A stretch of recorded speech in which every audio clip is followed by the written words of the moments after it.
First, we're going to talk about how you can use each of your senses to really add a lot of detail to your description when you're describing a setting. So first of all, if you imagine the setting that you're writing about, you can tell the reader what it is that you or the person in your story can see. Bright pink flowers were dancing in the sunlight. Green grass swayed gently in the breeze. In the distance, there were mountains. Then make sure you think about what your character or what you, if you yourself are in a story, might be able to hear. That's going to add another layer of description. I could hear the grass swaying gently. Above me, birds sang happily in the sky.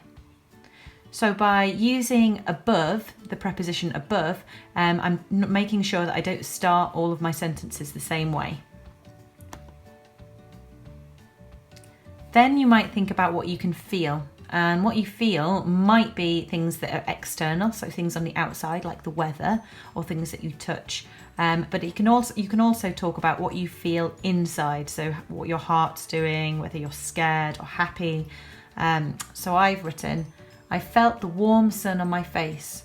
In that moment, my heart filled with joy.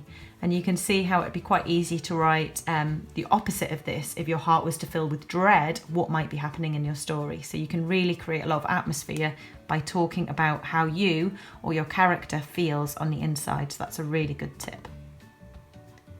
You can also think about the things that you might be able to smell and taste as well. So it's not always relevant because the character might not be eating something, but you might want to say what they could smell, or if they are tasting something, what they taste. So here I've written, the sweet smell of the meadow surrounded me. And again, it's just adding a nice layer of detail. But again, this might, if you're creating a more sinister piece of writing, it could be the smell of rotten something or other. So you can create atmosphere by talking about the smells that might surround your character or yourself. When you put all of these elements together, you end up with a really nice description to paint a picture for the reader.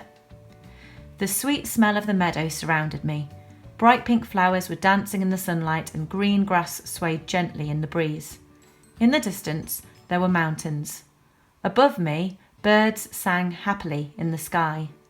I could hear the grass swaying gently and the warm sun on my face.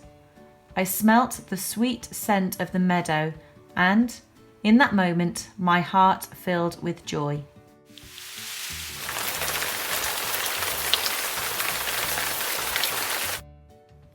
All right, so what I'm going to talk to you about now is how to use show, not tell writing. And this will help you when you're writing a story to sound like a real author.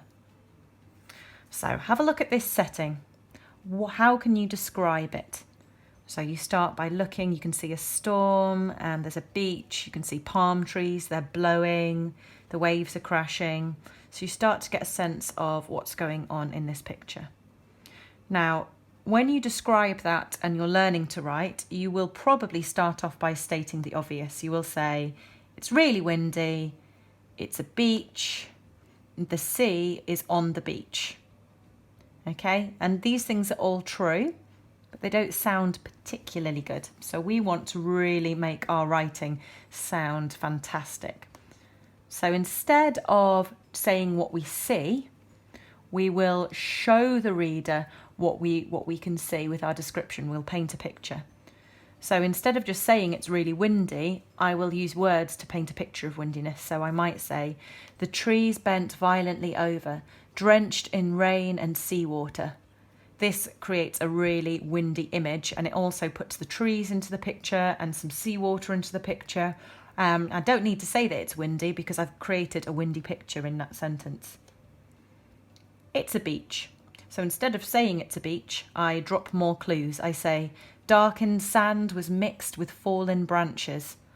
So the fact that sand is there, and I've already mentioned seawater, that tells the reader that the setting is on a beach. And instead of saying that the sea is on the beach, because in the picture the sea was coming up onto the beach, again I'm going to paint a picture. Waves crashed ceaselessly upon the shore. So instead of just saying it's a beach, I've mentioned the waves, I've mentioned the shore, I've used some onomatopoeia in the word crashed, and I've created a really nice adverb, ceaselessly, which means without rest. So it gives this sense that the storm is never giving up, it's ongoing. And when we put those together, it will make a really interesting setting description. And once you've got that and you've drawn the reader in, you can start to add a piece of action. Now, I think this is quite a dramatic scene, sort of a without hope scene. So I've created some action at the end of it as well. Hopefully would make a nice start to a bit of an adventure. So it comes together like this. The trees bent violently over, drenched in rain and seawater. Darkened sand was mixed with fallen branches, and waves crashed ceaselessly upon the shore. Suddenly, a scream tore through the howling wind. Beneath the shelter, a little girl trembled with fear. Her big brother was nowhere to be seen. Okay. Right, now it's your turn. Now you're ready to write like a real author. So you need to look at a setting. Start by saying what you see, but then have a go at writing it by showing and not telling.